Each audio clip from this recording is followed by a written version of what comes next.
Muy bien, nuestra hermana, le damos la bienvenida a nuestro hermano Fabricio, a su esposa, nuestra hermana Katia, que están aquí visitándonos. Es nuestro invitado especial. Gloria a Dios. Usted sabe que tiene un programa, La Hora Punta. ¿Cuántos sintonizan La Hora Punta? Mira, ¿cuántos sintonizan? Dios te bendiga, hermano Fabricio. Adelante. Mi nombre es Fabricio Escajadillo del Solar. Yo soy cusqueño. Yo nací en el 79 en el Cusco. Mi mamá es cusqueña, mi familia es cusqueña. Mi papá es de Lima. Mi papá proviene de una familia de pescadores huachanos, de madre italiana y de padre pescador, fotógrafo de plaza, de Huacho. Entonces el mix es un poco explosivo. Yo provengo de una familia que no es cristiana. Mi familia no es creyente. Mi madre es una mujer católica. Yo diría una católica, digamos, nominal, digamos, no ni siquiera practicante.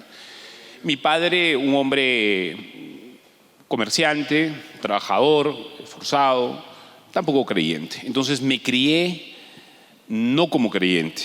No me crié con una Biblia al lado. Es más, yo abrí una Biblia ya bastante mayor, ya adolescente, y de curiosidad, ¿no? No entendí nada, la verdad, ese día. Me crié con muchos libros. Mi padre siempre fue alguien que me inculcó la lectura, pero eran libros que crearon en mí un ánimo por querer ser un escritor. Yo cuando tenía la edad, por ejemplo, de mi hija mayor, tenía 10 años, yo quería dedicarme ya desde esa edad a escribir novelas y escribir cuentos. Y a medida que yo empecé a avanzar en la edad, ingresé a la universidad, ingresé a Derecho, porque la verdad era lo único que yo más o menos creía que podía hacer. Porque veía en las películas que los abogados se ganaban las palmas defendiendo las causas perdidas. Pero yo en realidad lo que quería hacer era un escritor. Yo quería contar historias. Quería hacer y lo decía abiertamente en mi época en la universidad, que el Señor me perdone. Yo decía, mis dioses en la tierra son Vargas Llosa, son García Márquez, son Jorge Luis Borges, qué sé yo, los escritores pues conocidos, ¿no? Los que se ganan los premios Nobel. Y esos eran mis ídolos. Literalmente mi ídolo era Vargas Llosa, era que es arequipeño además, era pues, para mí lo máximo, ¿no? Lo máximo que existía en el Perú y en el mundo era Vargas Llosa. Y era no simplemente un adepto, era prácticamente un fanático, ¿no? Quería copiarlo, quería hacer todo lo que él hacía, quería vivir lo que él había vivido, etcétera. Y aunque no hice política activa en la universidad, estuve muy cerca de ellos también. Y a partir de ahí, a partir de la universidad, todo fue para abajo. Empecé a frecuentar, empecé a frecuentar primero brujería. Yo era lo que se levantaba a las 2 de la mañana para ir corriendo donde el brujo, algo así como lo comentaba ayer el hermano, ese era yo. Y me pasaba toda la madrugada con la bruja que se había hecho mi amiga leyéndome las cartas. Era horrible. A ver, cosas que ni siquiera me es ya grato decirlas, ¿no? Lo cuento simplemente por el pedido de mis hermanos. Es algo que me avergüenza ahora, ¿no? Aquella bruja se volvió loca, murió de una manera horrible, se secó como si fuese un esqueleto, perdió la conciencia, el fin de ella fue horrible. Y a medida que empecé a trabajar en la universidad, empecé a hundirme en depresiones profundas, simplemente no le encontraba sentido a las cosas, a pesar de que tenía una novia, tenía relaciones fuera del matrimonio y escribía cosas y por ahí gané un concurso y por ahí gané otro. Mi vida era una depresión y al mismo tiempo empecé a acudir cada vez que tenía dinero y cada vez que me ganaba un pequeño sueldo, me lo gastaba íntegramente en prostitutas. Mis hijas no lo saben, así que seguramente se están enterando ahora. Mi acercamiento a la escritura fue con los testigos de Jehová. Me empezaron a visitar. Y yo siempre he sido muy curioso, la verdad. Siempre he sido curioso. Y siempre he tenido el ánimo de abrir la puerta de mi casa y brindarles una fruta, un almuerzo, se sienten, conversemos, etcétera, ¿no?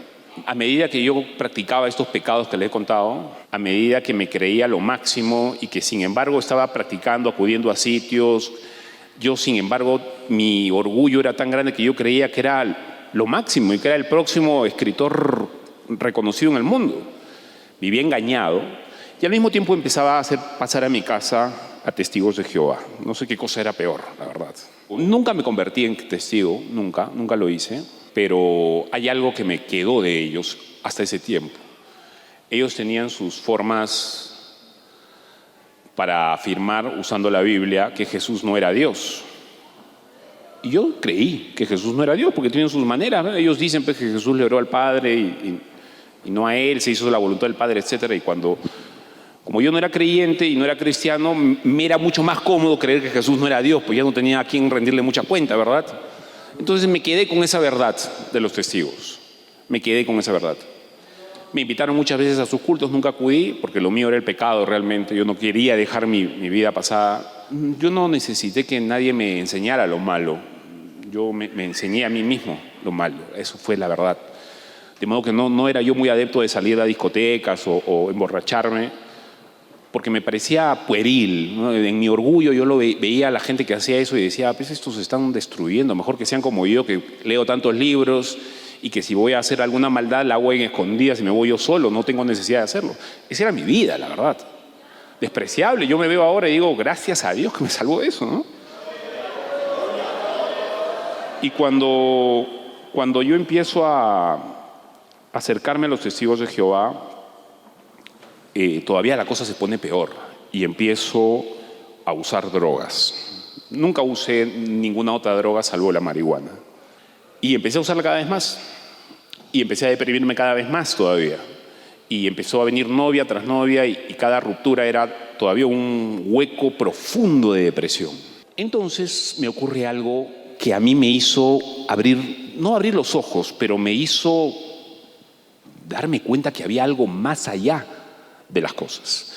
Yo entro a trabajar a un periódico, porque yo termino de Derecho, y cuando termino Derecho, mi vida no tenía sentido. Acababa de terminar con una supuestamente novia, enamorada, y no tenía nada que hacer en el Perú, odiaba el país, no quería. Mi vida estaba destruida porque había estudiado una carrera que no me importaba en lo más mínimo, no me interesaba el derecho, la había terminado porque simplemente era lo único que podía hacer de bueno en mi vida, porque de ahí lo otro era ir a deprimirme a mi casa y escribir cosas depresivas y caminar por la playa, porque yo vivía en Punta Negra. Entonces terminé la carrera a trancas y barrancas. Yo me acuerdo del último día que me están dando la última nota y yo le oraba supuestamente a Dios y le decía a Dios, por favor, que eso se acabe de una vez, ya no quiero un curso más de esta carrera que odio, que detesto. Y ahora les estoy diciendo a mis hijas que estudian Derecho. Y mi esposa está estudiando Derecho ahorita, imagínense. Yo la quiero ayudar y quiero que ella termine su carrera, etc. Y me voy a vivir un año a Venezuela en el 2005. Más prostitución, más dinero mal habido. Empecé a trabajar con mi tío, allá que tiene una casa de empeño, y empecé a robarle el oro a mi tío.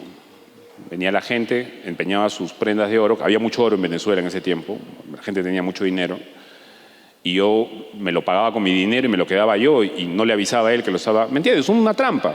Quedo con mis amigos que también no les gustaba la carrera porque Dios los cría y ellos se juntan y nosotros andábamos entre vagos que todo el día no hacían nada y terminaron la carrera a Barrancas y quedamos en estudiar una segunda carrera. Y yo les digo, ¿sabes qué? Me voy a regresar a Lima porque tampoco Venezuela me gusta mucho, este país se está yendo cada vez menos, está cada vez peor. 2005 todavía no había la crisis económica, pero ya se empezaba a ver. Me voy a regresar a Lima y voy a postular a una universidad particular, voy a trabajar y yo mismo me voy a pagar la carrera, porque mis padres ya se habían divorciado y mi mamá no podía pagarme la carrera. A duras penas podía mantenerse ella con mis hermanas. Cuando llego a Lima me estafan y no me queda ni siquiera un centavo, casi 1 kilo de oro que traje, robado, imagínense ustedes. El Señor se encargó de que si voy a comenzar de cero, voy a comenzar de cero bien. Bueno, me estafaron, el tema es que comencé a trabajar vendiendo líneas telefónicas. Yo era de los que te llamaba y te estafaba por teléfono haciéndote vender una línea, diciendo que ibas a pagar muy poquito y luego en el recibo te venía el triple de lo que hacías una llamada, una grabación. ¿Saben ustedes cómo es, verdad? Bueno, yo era ese estafador que estaba atrás. Me dediqué, o sea, el Señor todavía, porque yo ya como tenía el background de los testigos de Jehová, maloraba, pues, ¿no? Señor Jehová, tú que estás ahí, ayúdame, ¿no? Quiero que este dinero, este oro que tengo acá, ayúdame a salir adelante con esto, a poner un negocio, qué sé yo, a pagarme la carrera. Y me fue peor todavía. Y conseguí un trabajo y me porté peor todavía. Empecé a estafar gente. Y vendía líneas telefónicas, y las líneas telefónicas yo era uno de los que más vendía, pero estafando. Y logro ingresar a la San Martín a estudiar Ciencias de la Comunicación.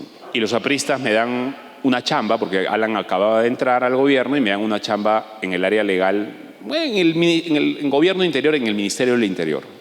Y yo empiezo a ganar 1.000 soles mensuales, y con esos 1.000 soles mensuales, habiendo dejado ya la estafa de las líneas telefónicas, me gastaba 700 soles en pagar la universidad y 300 soles en mis pasajes. Y la comida me la preparaba mi mamá. Es más, ni siquiera le dejaba nada a mi mamá porque ya no me alcanzaba. Y mi viejita, ahí atrás como buena madre, se la rebuscaba para tenerme la comida todos los días. Ni siquiera me decía si has terminado una universidad, una carrera, porque no estás trabajando eso. O sea, mi mamá, la verdad, me ayudó mucho en ese tiempo. Y empecé a estudiar y empecé a hacer la carrera y conocí a una mujer que era mi profesora, que hoy es una de las máximas lesbianas que hay en el mundo y que defienden la ideología de género como no tienen idea. Y yo en ese tiempo era hiper progresista. A ver, yo no era gay, pero lo único que me faltaba era eso para pensar como ellos, porque defendía todo lo que ellos decían. Y el matrimonio homosexual y el aborto, todo eso para mí era no solamente normal, sino era bueno de defender, era civilizado, era positivo. Los cristianos, la verdad, estaban atrasados. Y por eso entiendo muy bien cómo es ese asunto. Por eso que tengo un fuego tan fuerte, porque la verdad entiendo la maldad que hay detrás de eso y sobre todo la equivocación que hay detrás de eso. Y le caí en gracia a esta profesora y un día me llama y me dice: Fabricio, hay un puesto para periodista en Perú 21. Ok, me parece genial. Y ella tenía una columna que se llamaba Sexo 21, que todavía creo que está, no sé, la verdad no sé si estará. Quiero que vengas a trabajar como redactor del área de policiales, del área de municipalidad, Lima se llamaba, el área metropolitana. Y me puse a trabajar ahí como periodista, fue mi primera chamba, eso fue en el 2006. Y cuando empiezo a trabajar ahí, la relación, algo empezó a ocurrir, porque la relación con ella se empezó a poner cada vez peor, porque empezó a defender ya el tema del... Yo siempre estuve de acuerdo en todo, salvo en la adopción de niños en parejas gays. O sea, eso ya me parecía como demasiado. Y ella notó que eso, yo no estaba tan de acuerdo con eso y se empezó a convertir en mi enemiga, la verdad. Lo cual me pareció súper intolerante, porque si somos gente civilizada, que defendemos las libertades de pensamiento, que defendemos la intolerancia, ¿verdad? Si dejamos que cada uno busque su felicidad como mejor le parece, ¿por qué no respetas lo que yo estoy pensando? A mí me parece que el niño tiene que estar con su papá y su mamá, porque cuando yo estaba porque yo recordaba que mis mejores épocas, mi mejor alegría en mi vida era cuando yo estaba con mi mamá y con mi papá, cuando tenía 5, 6, 7 años. Eran los momentos más felices de mi vida, fueron esos.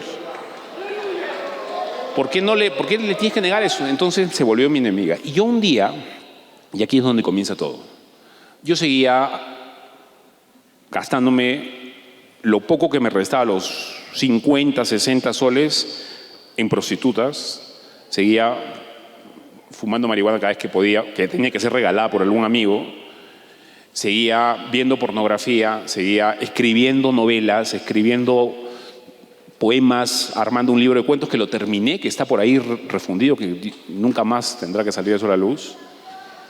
Y pasó algo. La situación en Perú 21 era tan difícil con esta mujer que un día yo me meto al baño de Perú 21, cierro la puerta, no para ver pornografía, no para masturbarme, no, sino para hacer una oración. Y le digo, mal hecha la oración, le digo: si tú estás ahí, ponme en la televisión. Yo quiero estar en la televisión, no quiero estar acá. Pero no sé por qué le pedí estar en la televisión, la verdad, a Dios. Y era un Dios que yo ni conocía. Salgo del trabajo, agarro camino, me voy a tomar mi maleño, me voy a Punta Negra porque era donde yo vivía, me echo a dormir. Mi mamá me dice: ¿qué te pasa? Nada, mamá, échame a dormir. Me eché a dormir, me levantó una llamada telefónica. Bueno, no sé si me levantó. La cosa es que en la mañana me entró una llamada, no lo recuerdo bien. Era el productor, que yo ni conocía, no tenía ni idea quién era, se llama Germán Arita, de un programa que yo había visto, a mí me gustaba verlo en las mañanas, que se llamaba Reporte Semanal, en Latina. Era un programa de reportajes, ni siquiera era un noticiero, era ya como que, ustedes saben que en el periodismo hay como niveles, ¿no? Comienzas, no sé, pues con el archivo y terminas como director de un programa dominical. En el medio hay como estamentos. Para el periodista, el reportero, lo mejor que le puede pasar, digamos, entre comillas, aunque ya no es tanto así, es ser reportero de un dominical. Porque son investigaciones, porque viajas mucho, porque los sueldos son mejores, etc. Y me llama ese señor y me dice, ¿sabes qué, Fabricio? Tengo tu currículum acá, queremos llamarte para una entrevista de trabajo. El día siguiente quise la oración y yo me quedé así, no me acordé de la oración. Y mi respuesta fue, no, yo como practicante no puedo porque yo me pago la universidad, no puedo estar ahí. No te estamos llamando para practicante, te estamos llamando para que seas reportero. Y yo, ¿qué? ¿En qué momento me...? Y ahí me acuerdo que yo hice una oración, mal hecha, o sea, mal hecha. Y le dije, ya, ok, voy a ir. Fui y le caí en gracia a Eduardo Guzmán, el director, el que había salido de Panorama y ahora era el director. Le caí en gracia, le caí muy bien y él me cayó súper bien. Y cuando me di cuenta, me dijo, ok, me parece muy bien, hemos leído tus textos, hemos visto que tú firmas ahí en Perú 21 y la verdad no sé cómo llegó tu currículum acá. La cosa que yo había hecho un año antes o 6 meses antes, mucho tiempo antes, yo en mi trampa lo que hacía era, o sea, inteligente para lo malo, pues hermano. O sea, lo que yo hacía era, hacía un mail, escribía un mismo mail para todos, cambiaba los nombres nada más y se los enviaba como me llegaban reportes de prensa de cadenas y en las cadenas estaban los mails de la mesa de Latina, la mesa de América, la mesa del comercio, todas las mesas, a cada uno le envié mi currículum, haciéndome pasar como que exactamente se lo estoy enviando me averigüé quién era el nombre y le escribía, ¿no? Fulanito de tal, te escribe Fabricio Cajadillo y el texto era el mismo, era copiado nada más. Eso le llegó a Latina. Y el hombre de Latina se lo envió y le dijo, oye, acá hay un chico que parece interesante, toma, a ver, pregúntale. Así entré a Latina. Fue una oración. No me llegó nadie, no... Y yo me quedé sorprendido, dije, ¿qué cosa? No, es una coincidencia. Yo no creía mucho, creía mal que creía, ¿no? No, esto es una coincidencia, como de verdad, Dios existe o no, o sea, me quedé pensando el asunto. Pero no, mi corazón no estaba cambiado, yo no había escuchado el Evangelio, no me interesaba, no entendía muchas cosas, no entendía qué cosa significaba la palabra gracia, así que empecé a trabajar y pronto, ni bien empecé a trabajar en Reporte Semanal y aprender de los mejores, porque en ese tiempo estaban en Reporte Semanal los mejores, porque el Panorama de Mónica Delta, el que supuestamente era lo máximo en el Perú, se peleó con el dueño y se fueron a Latina, hicieron Reporte Semanal y yo me encontré ahí con los mejores camarógrafos, me encontré ahí con Alonso Vega, me encontré con los mejores. Y yo era un chiquito que no sabía ni agarrar el micrófono y todos me enseñaron. Y cuando me olvidé de Dios, la verdad, me olvidé del Señor, no me acordé que Él me había puesto ahí y empecé a trabajar y a portarme mal y a trabajar, etc. Y empecé a sufrir en el trabajo. ¿Por qué? Porque aunque yo le había caído en gracia a mi jefe, cada semana nosotros nos reuníamos, no sé si esto es importante, pero igual lo voy a decir, nos reuníamos para planear el programa del domingo y para planear el programa del domingo nos teníamos que reunir el martes, porque los lunes son días de descanso, los periodistas de los dominicales no descansan domingos. Esa era otra razón por la que después me voy a hacer una parábola, tiempo después mi esposa empieza a orar para que yo deje de trabajar en los dominicales porque no podía congregar los domingos, porque yo los domingos chambeaba todo el día. Y el Señor escuchó y dejé nunca más. En fin, antes de llegar a eso, nos reuníamos los martes. Y el problema del Reporte Semanal, no un problema, pero para mí era un problema, era que tenía yo que dar exámenes orales para presentar el tema de la investigación y yo no tenía fuentes, no tenía contactos. Es como si a cualquiera de nosotros nos dijeran de pronto, Fabricio, anda, ármate un reportaje, o tú, o fulanito de tal, tu hermano, vayan a armar un reportaje a la exigencia máxima. ¿Cómo hacía? Ese día, noviembre del 2011, hace 13 años acaba de cumplir, yo había tenido un martes desastroso. Porque para empezar, aunque el director me quería mucho y me había agarrado a precio, el que le venía, que era el productor periodístico, era hiperceloso, un tipo que me ponía zancadillas cada vez que podía, trampas, hablaba mal de mí.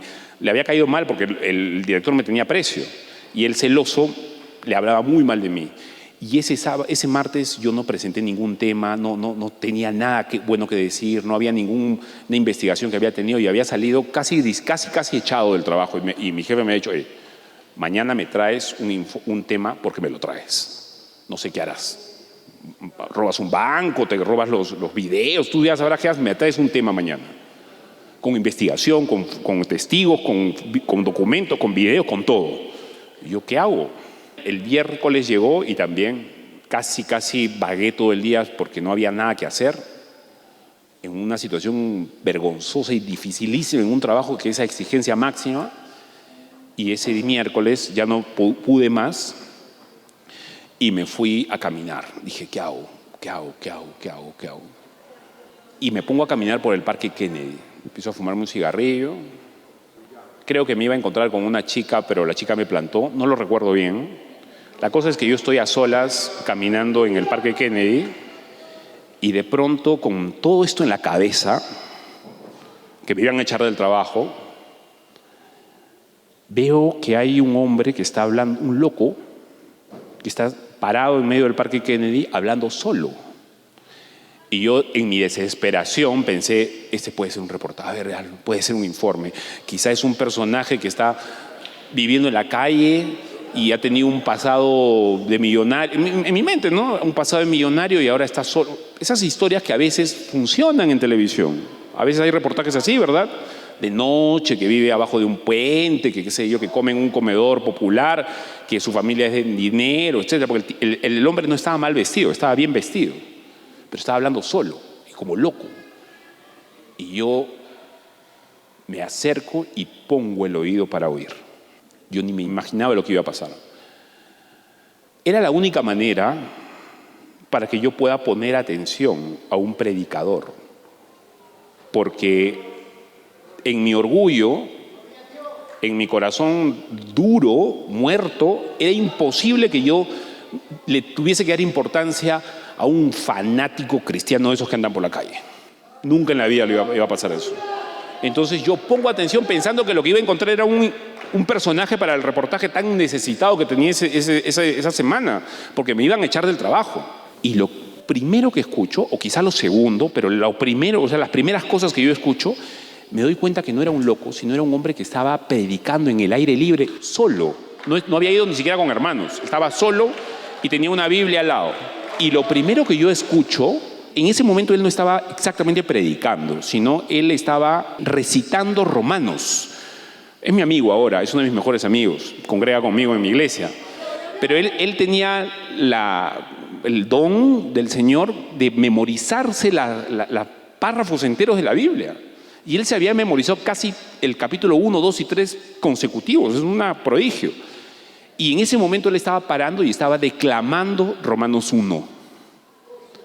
Y cuando yo pongo el oído pensando que él era un personaje de televisión, escucho claramente, nunca me voy a olvidar, escucho, no hay quien, gritando, no hay quien entienda, no hay quien busque a Dios. Todos a una se han desviado, todos se han hecho inútiles.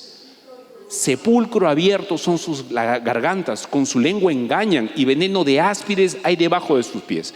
De sus lenguas, y sus pies presurosos para correr al mal. Y gritaba, no hay ni siquiera uno bueno, no hay nadie bueno. Y luego dijo algo que me hizo llorar. Dijo, arrepiéntanse. Cuando él dijo arrepiéntanse, me sentí que algo no es que algo me atravesó, no es que yo sentí que algo me atravesó, sino algo ocurrió. Que ciertamente es que como dice la palabra, cuando el velo sea corrido, van a poder ver, porque el Espíritu es el Señor. Y el Espíritu me hizo ver que estaba perdido. Yo en ese momento en mi mente dije, uy, me fregué. Con otra palabra, con una grosería, me voy a ir al infierno. Y empecé a llorar.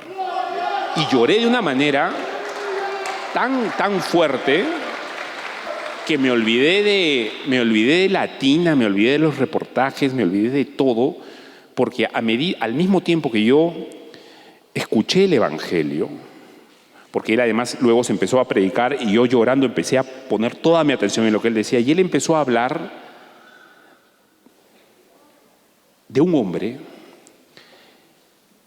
que vivió en la Judea del primer siglo, en tiempos de Tiberio César, que se puso en medio de la ira de Dios, de un juez justo, y yo. Y dijo, no le cobres a él la deuda, yo la voy a pagar.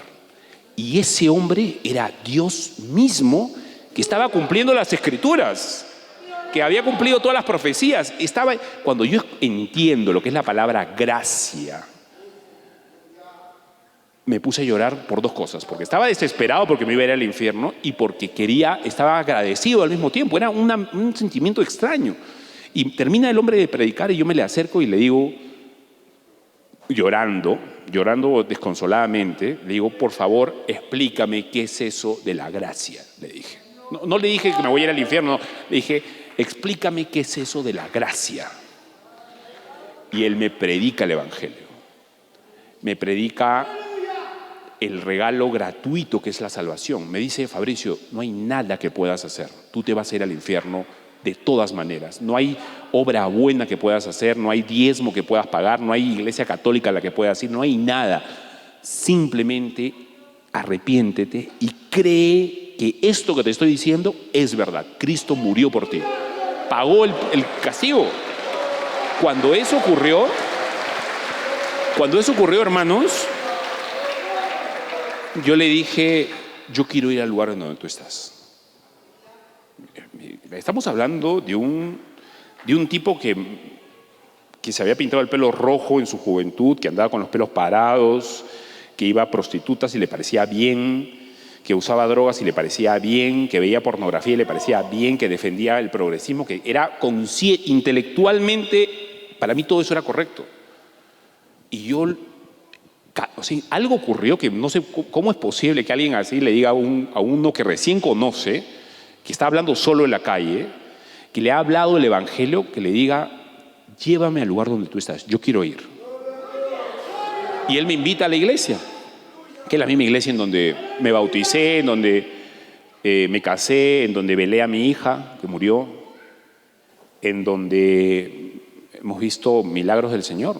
Y me dice, me empiezo a congregar ahí, y a partir de ahí, hermanos, todo cambió. Todo cambió. No en términos solamente materiales. No es que la situación en el trabajo mejoró, que ciertamente mejoró y mucho. Yo estaba muerto y empecé a gatear en la verdad. Empecé a avanzar en una verdad.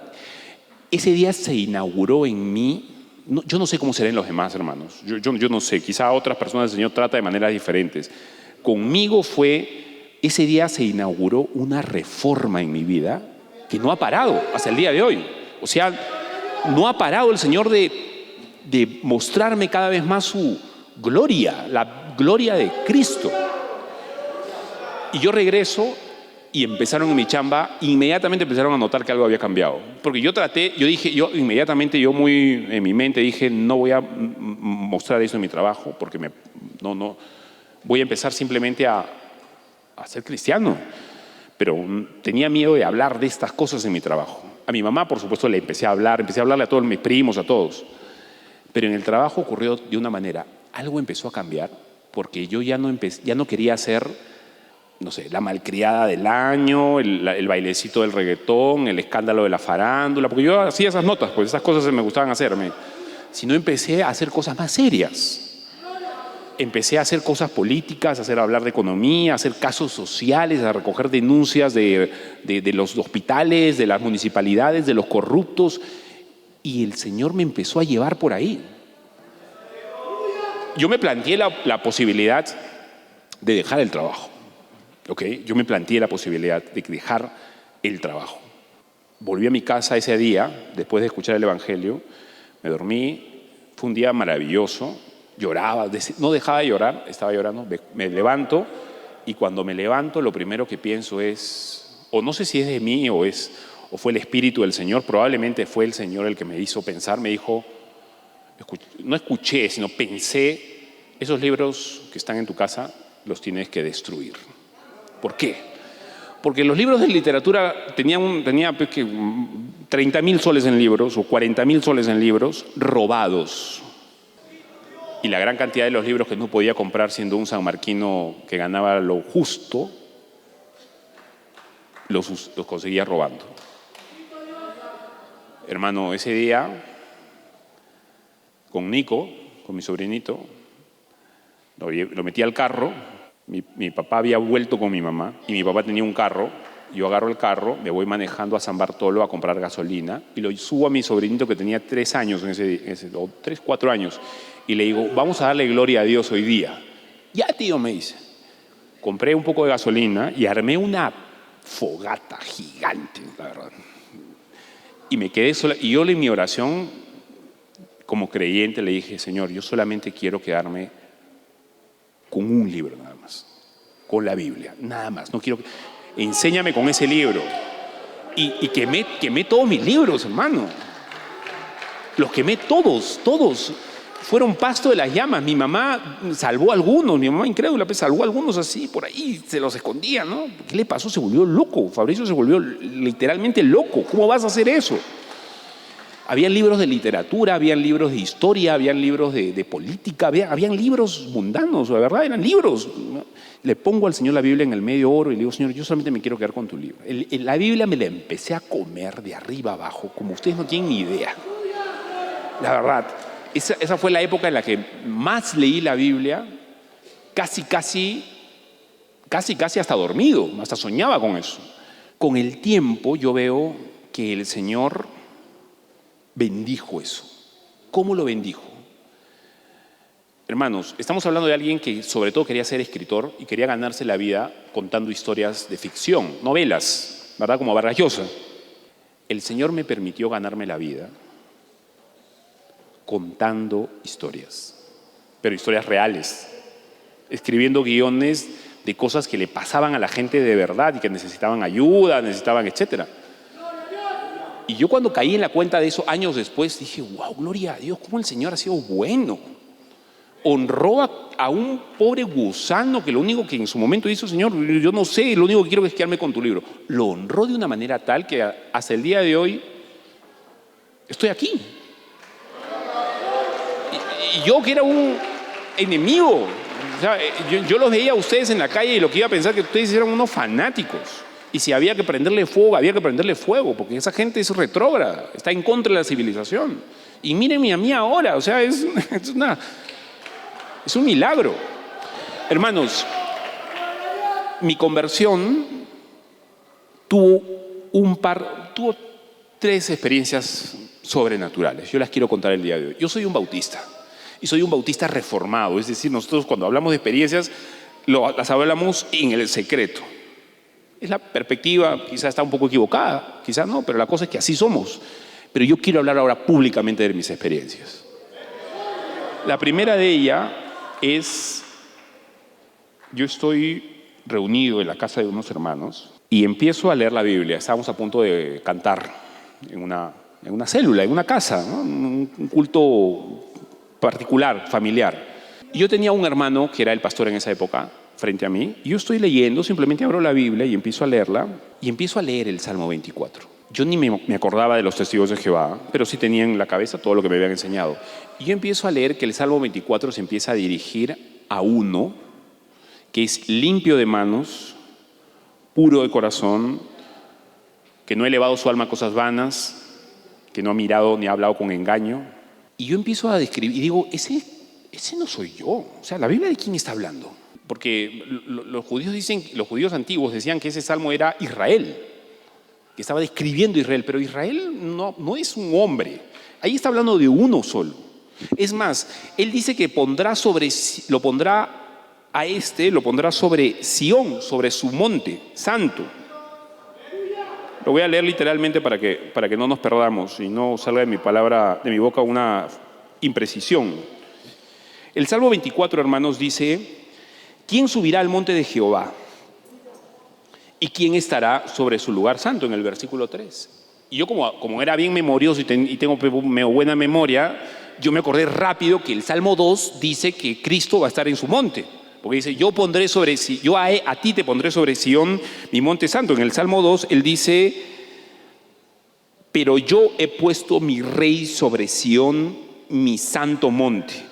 y yo publicaré el decreto. Jehová me ha dicho, mi hijo eres tú, yo te engendré hoy, pídeme y te daré por herencia a las naciones. Ese es Cristo. Y en el Salmo 2, el Señor está diciendo que Él pondrá a Cristo sobre su monte santo. Entonces yo dije, claro, entonces limpio de manos, porque el texto dice, ¿quién subirá al monte de Jehová? ¿Quién estará en su lugar santo? El limpio de manos y puro de corazón. Ok, está hablando de Cristo. Ese es Jesús. El que no ha elevado su alma a cosas vanas, ni jurado con engaño. Claro, yo no era, pues, yo aunque era un creyente, aunque ya entendía que algo había ocurrido en mí, había habido una transformación, yo no podía decir que yo nunca había jurado con engaño. Yo sí había jurado con engaño. Y sí había elevado mi alma a cosas vanas como la literatura, por ejemplo, o con la literatura mundana. Yo no era limpio de manos, y mucho menos era puro de corazón. Si veía pornografía todos los días, ¿qué puro de corazón iba a ser? Entonces yo dije, este es Cristo. Miren, hermanos, luego el texto dice, Él recibirá bendición de Jehová y justicia del Dios de salvación. Ok, eso me lo habían enseñado en la Biblia. El Señor Jesús recibió la justicia del Padre sobre su cabeza. La ira de Dios fue puesta sobre la cabeza de Cristo. Al que no conoció pecado, por nosotros lo hizo pecado, para que nosotros fuésemos hechos justicia de Dios en Él. Segundo de Corintios 5:21. Ok, ese es Cristo. Muy bien, el Salmo está describiendo a Jesús. Luego dijo algo que a mí me dije, ¿qué? Aguanta, ¿la Escritura se equivoca?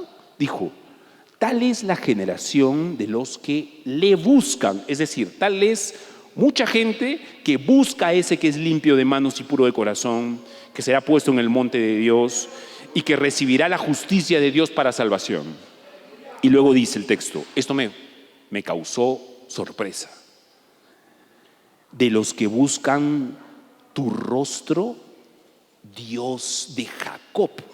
Ya, hermanos, a ustedes les parece normal, a mí me parece normal, pero a un muchacho que ha sido adoctrinado por los testigos de Jehová, que de pronto lea que Jehová le está diciendo a ese que es Dios de Jacob, eso es una bomba, es dinamita pura. Yo en ese momento dije, ¿qué? ¿Jesús es Jehová?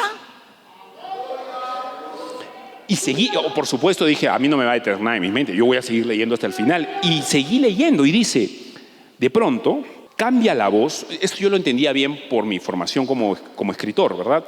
De pronto el texto está hablando de una tercera persona, es decir, está describiendo a una persona, y luego entra otra voz a hablar y dice, álcense, oh puertas, vuestras cabezas, y álcense vosotras, puertas eternas, y entrará el Rey de Gloria. Entrará el Rey de Gloria. ¿Quién es este que se pone de pie? Este hombre, que es un hombre, que es limpio de manos, puro de corazón y todo lo demás, que tiene la potestad de pararse frente a las puertas eternas y ordenarles que se abran, y las puertas del cielo se abren. ¿Quién es este?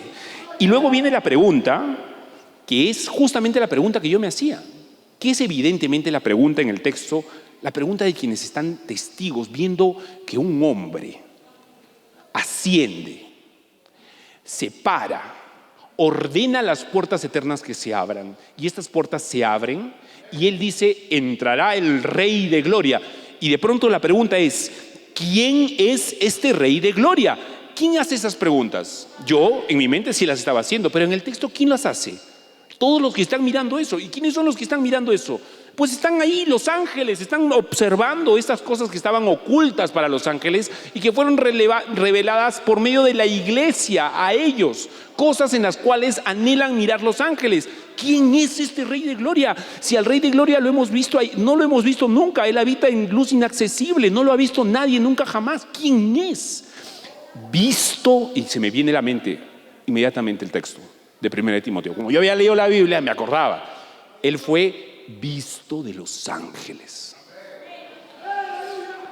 Cuando yo voy a volver a leer el texto, yo en mi mente digo, el texto va a decir, ¿quién es este Rey de Gloria? Jesús.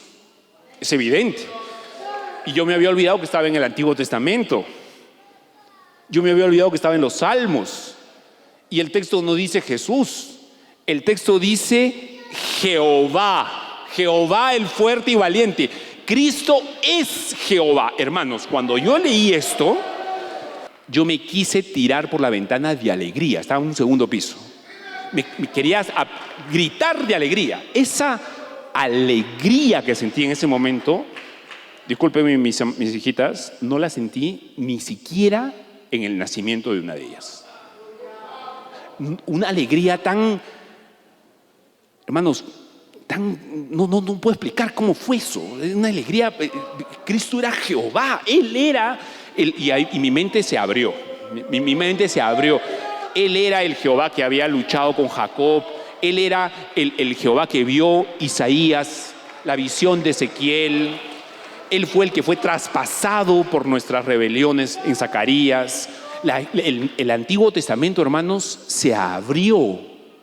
Cristo era Jehová desde el principio. El que caminó con Adán en el huerto era Cristo en Jehová. Amén, hermanos, eso es maravilloso, ¿eh? Eso es maravilloso. Yo me sentí, hermanos, ese día tan alegre, hermanos, que llegué a mi casa esas semanas, no exactamente ese día, pero esas semanas, hermanos, yo llegué a mi casa con esa alegría que me duraba semanas. Se lo tenía que contar a todo el mundo. En la iglesia ya los tenía cansados. Claro, es que hay pastores que son muy así. Pues no te estoy hablando de mi hermano Oscar, que he hablado ayer con él, es un hombre del Señor. Parece que se hubiese convertido ayer. Tiene el fuego ahí, pues, ¿no?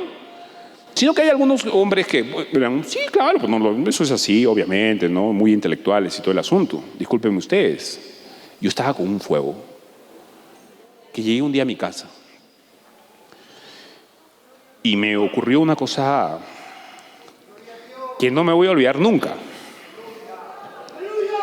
Me pongo a orar en mi casa, a solas, apago la luz, y yo cuando oro con la voz en alto.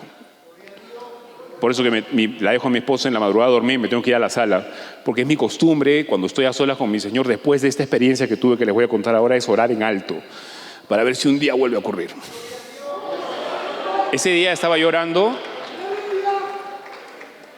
y mi boca se cerró.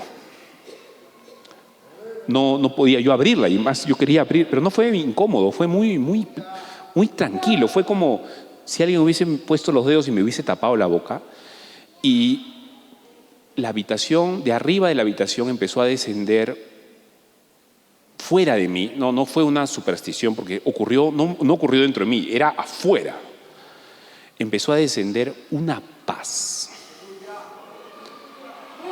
que, ahora que me acuerdo, me dan ganas de llorar de nuevo. O sea, las lágrimas me empezaron a caer y yo simplemente quise disfrutarlo. Debí haberle alabado al Señor en ese momento, debí haberle adorado, ¿no? Confieso que no lo hice. Lo que hice fue querer disfrutar de ese momento. Mis hermanos siempre me dicen, ayer el pastor Mesa me lo dijo, mi pastor en mi iglesia me lo dijo en algún momento, Fabricio, ese día el Señor te visitó. Y es la única vez que me ha pasado. Y a veces yo oro conscientemente buscando que eso ocurra y nunca más ocurrió. Y cuando de pronto abrí los ojos, desapareció. Y la habitación estaba a oscuras. Hermanos, a mí, como dice mi esposa, me pueden poner una pistola en la cabeza y decirme Dios no existe, y me pueden mostrar todas las evidencias científicas y me pueden mostrar los tratados de filosofía y los grandes pensadores racionalistas y todo. Dios está vivo, Jesús está vivo. Él existe de verdad. Él existe de verdad. Jesús vive. A mí me han ocurrido muchas cosas, pero nunca han sido así de sobrenaturales como la que estoy contando, pero siempre han sido respuestas de oraciones, inmediatas a veces. Mi esposa se convirtió de una manera sobrenatural, etc. Pero quiero ahora terminar esto contándoles una cosa más. Yo creí inmediatamente que los testigos de Jehová estaban equivocados. Pero yo seguía, y sigo hasta el día de hoy, cada vez que viene un testigo a tocarme la puerta, me pasa, o a veces lo tengo afuera de la casa, ¿no? Pero siempre les doy un tiempo. Evidentemente, como ya les hago tantas preguntas y los hago razonar, se dan cuenta de que su doctrina está equivocada, que tiene unos huecos enormes, y siempre la respuesta es la misma. No sé la respuesta, voy a ir a preguntar y vuelvo. Ya no vuelven, nunca más. Eso es lo que les dicen siempre.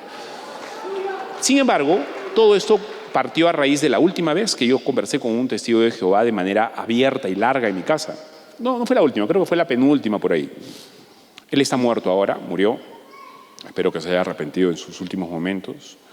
Una simple palabra basta. Si ese hombre se arrepintió en su último momento y simplemente dijo: Señor, perdóname, Señor Jesús, tú eres el Señor, como se entiende, como lo entendió el pueblo de Dios en el Antiguo Testamento. ¿Okay? El Señor, como cuando le decían a Jesús que Él es el Señor, le estaban diciéndole que Él es Jehová. Eso es lo que le están diciendo. No es como ahora, que el Señor es un título y todo lo demás. No, en ese tiempo tú le decías a Jesús el Kurios en griego o Adonai en hebreo, tú estabas equiparándolo al nivel del Jehová del Antiguo Testamento. Él, ojalá que él haya aprendido esto. Pero un día viene a visitarme a mi casa. Parece que se había entrenado porque yo siempre medio que lo ponía contra las paredes, contra las cuerdas. Y me dice: Fabricio, te tengo una pregunta. Ya había pasado todo esto, ya había habido mi conversión, ya el Señor me había visitado, yo ya había entendido el Salmo 24, ya estaba avanzando en el entendimiento, en el conocimiento del Señor. O sea, ya estaba viviendo la vida eterna, ¿verdad? ¿Qué es esto? Conocerle eternamente. Y me dice: hermano me decía él, ¿no? Yo no le decía hermano, pero él me decía: hermano, no existe un solo versículo en la Biblia, no existe uno solo que diga literalmente que Jesús es todopoderoso. Ese versículo no existe. Y no existe porque Él no es todopoderoso. Él es poderoso. Él es un Dios menor. Él es un Dios sujeto a un Dios mayor. Y yo en mi mente, otra vez, el memorioso, empecé a buscar, pues así, y no encontré, hermanos. Dije: de verdad, no hay. A ver, no, me estoy equivocado. Y él hablaba y yo ya no lo escuchaba, sino estaba tratando de cómo refutarle, cómo sacarle el verso. Y no había verso. No había en mi cabeza un verso que diga Jesús es todopoderoso. O que alguien le diga y él diga: sí, yo soy el todopoderoso. No existe. Entonces yo dije: uy, me agarró. Se dio cuenta, se despidió, se empezó a ir. Yo lo empecé a ver yéndose. Y en ese momento yo tenía la Biblia con la que había estado tratando de debatir con él. Y le oro al Señor y le digo: Señor, pese a todo lo que ha pasado, si este hombre tiene razón, muéstrame. Y yo voy a ir donde él está. Para no obedecerle a él, sino te voy a obedecer a ti. Cuando tú me digas si ese hombre dice la verdad, yo me voy a ir a su templo, a su lugar, a su congregación, a su salón del reino, como ellos le dicen. Me voy a sentar y voy a aprender y me voy a someter. Yo estaba con la Biblia en la mano, hermanos. A ver, no quiero parecer intelectual con lo que le voy a decir, pero el Señor trató conmigo de esta manera. Quizá conmigo tenía que tratar así. Yo tenía la Biblia abierta. Abro la Biblia y lo primero que veo en un libro de 1200 páginas, que son más o menos 2500 caras, partido en dos, que son más o menos 10.000 columnas. Saquen ustedes cuántos versículos hay en la Biblia, cuántas líneas hay, cuántas palabras hay. Yo lo que vi no fue una oración, yo lo que vi fue directamente la palabra todopoderoso. A ver, el único versículo de la Biblia que lo dice, el Señor me hizo encontrarlo a la primera en unas posibilidades que son 0,40 ceros 1. Si la posibilidad era 0,000001, no significa que haya un 0,0001 de posibilidad, significa que la posibilidad es 0. No había posibilidad humana alguna. Es como tratar de encontrar, yo luego hice mis cálculos. Es como, las posibilidades son más o menos estas. Es como que tú te paras en la luna y disparas una flecha y esa flecha a la primera cae en una moneda de sol en medio de la plaza de armas de Arequipa. A la primera. Esa posibilidad había de que yo encuentre ese verso a la primera, abriéndolo así. Fue sobrenatural. ¿Cuál es el verso? El verso es Apocalipsis 1:8. El capítulo 1 de Apocalipsis, hermanos, es la revelación de Jesucristo a Juan, el inicio de la introducción, es Juan hablando de Cristo glorificado. Lo está viendo en una visión maravillosa, ¿verdad? Él está hablando de Cristo. Y luego Cristo está diciendo: he aquí viene con las nubes, y todo ojo lo verá, los que traspasaron, y todos los linajes de la tierra harán lamentación por él. Los que le traspasaron. Ok, este no es Jehová el Padre, este es Cristo. El texto está hablando de Cristo. Y luego el texto 8, miren lo que dice: yo soy el alfa y la omega. Ok, este es Cristo, porque lo sabemos por Apocalipsis 22, ¿verdad? Yo soy el alfa y la omega, dice el Señor. Ok, yo soy el alfa y la omega, principio y fin, dice el Señor, el que es y que era y que ha de venir, el Todopoderoso. Eso es sorprendente, hermanos. Eso es sorprendente. Aún yo no soy un intelectual, pero aún, digamos, un tipo que se cree intelectual, el Señor en su misericordia no lo humilla, sino lo trata como un chiquito, como un bebito. Mira, mira, para que tú lo entiendas, mira cómo es. A la primera mira lo que te hago entender. Es evidentemente verdad. Hermanos, yo quiero terminar esto porque mi hermano me dijo que me tome todo el tiempo, pero no me voy a tomar todo el tiempo que quisiera porque si no hablo hasta mañana, porque yo soy hablador. Voy a terminar solamente con una cosa, hermano. Ayer estaba hablando con mi hermano y con su esposa, con que nos dieron una comida tan rica además, y yo le dije algo a su esposa que se lo quiero repetir a ustedes. Yo quiero, hermanos, sinceramente, estoy entre familia, entonces yo no lo digo siempre, se lo digo siempre a mis hermanos más cercanos. Ni siquiera se lo cuento a mis hermanos en general. Pero voy a hacer esta salvedad porque les tengo mucho aprecio a ustedes. Yo quiero, sinceramente, hermanos, quiero verlo al Señor. Y cuando yo muera, lo que quiero hacer es verlo. Es mi anhelo. Yo vivo para eso, para ese día, con mis equivocaciones y con los errores y pecados con los que todavía lidiamos en este cuerpo de pecado. Yo quiero verle. Y he hecho mío un versículo, además de Salmo 24, además de 2 Corintios 5:21, además de Apocalipsis 1:8 y algunos versículos más que son muy míos, muy personales. Quiero compartir con ustedes un versículo que he hecho mío y que es el motivo de las cosas que yo hago, que es el Salmo 27:4. En el Nuevo Testamento nosotros sabemos, hermanos, qué es la vida eterna. Y el Señor Jesús nos dice qué es la vida eterna. Señor, hermanos, el Señor Jesús no habla en difícil. Es más, habla en bastante fácil. Se dirige a nosotros como niños y nos explica en ABC, en Mame Mismo Mu nos habla el Señor tantas veces, sino que es la dureza de los corazones y nuestros cerebros de cemento que a veces no quieren entender que el Señor habla en fácil. Y cuando el Señor dice, esta es la vida eterna, te está diciendo que es la vida eterna. No le des más vueltas al asunto. La vida eterna es que te conozcan a ti, el único Dios verdadero, y a tu Hijo Jesús, a quien tú enviaste. Esa es la vida eterna. La vida eterna, hermanos, no es un prado con un río y con fruta, no es un montón de nubes en donde tú vas a caminar. La vida eterna es conocerlo para siempre, eternamente. Yo no sé cómo, yo no sé qué manera, con dónde estarás, dónde subirás, dónde bajarás. No lo sé. La verdad, creo que muy pocas personas podrían decir con certeza, describirte en detalle cómo va a ser eso. Pero sí el Señor te ha dado lo fundamental. Te ha dicho, en esa vida eterna, ¿en qué va a consistir? Va a consistir en conocerle para siempre. Es un conocimiento que no se va a acabar.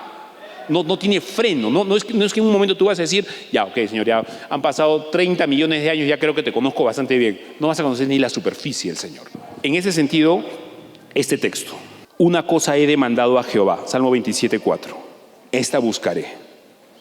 Una cosa le he pedido a Jehová, una cosa le he solicitado formalmente. El texto está hablando de una solicitud como la que tú vas a hincarte ante un rey y le pides una gracia, ¿verdad? Antiguamente era así, pues, ¿no? Al rey te le hincabas y le digas, majestad, le pido que me conceda usted una merced, una gracia.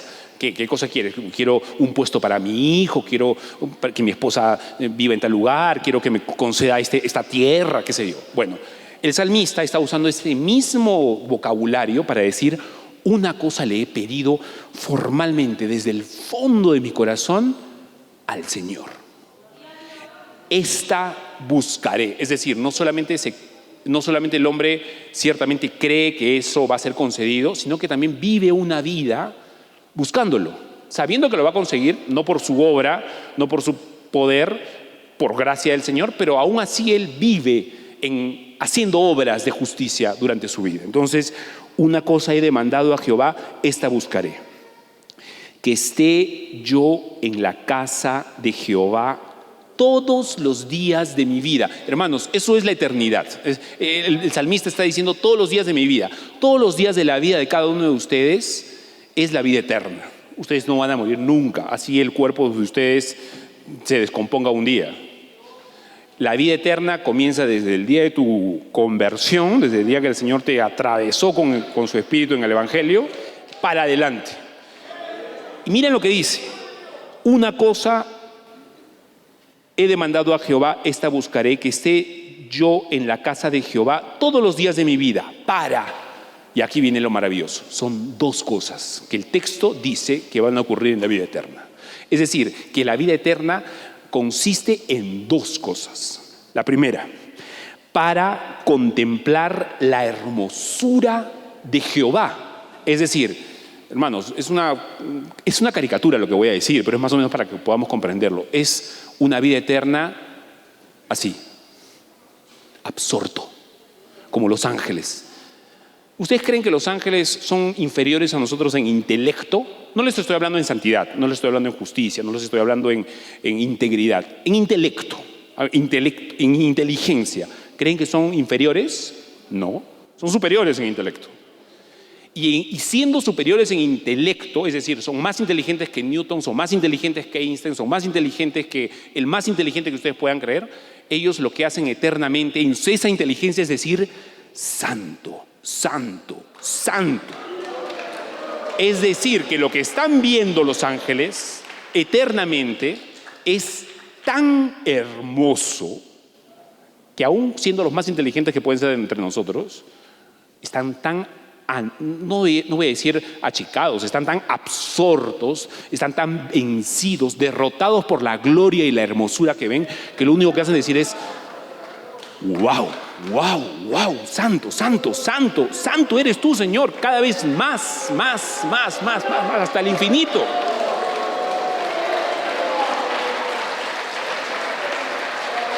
Hermanos, y con esto termino, pero no solamente esa es la vida eterna.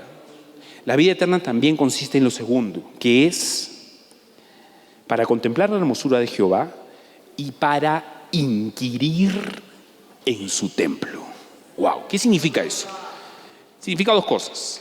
Está hablando primero de inquirir y está hablando de templo. ¿Cuál es el templo de Jehová? El templo de Jehová es el lugar donde Él habita, es decir, donde Él está, donde Él ha puesto su trono, en el cielo mismo, en su casa de familia, en su más intimidad, en su más profunda intimidad.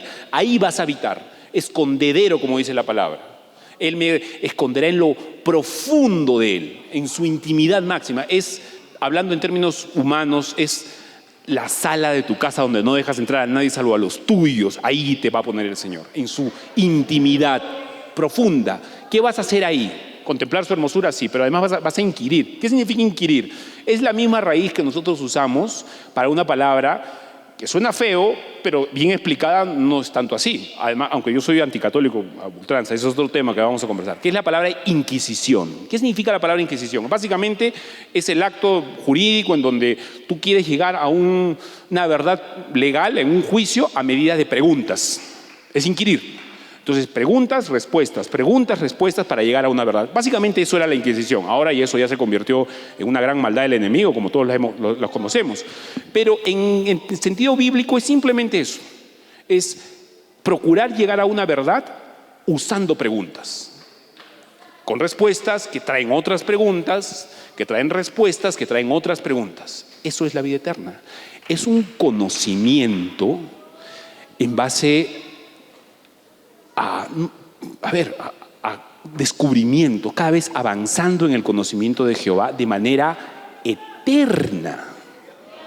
Esa es la vida eterna, hermanos.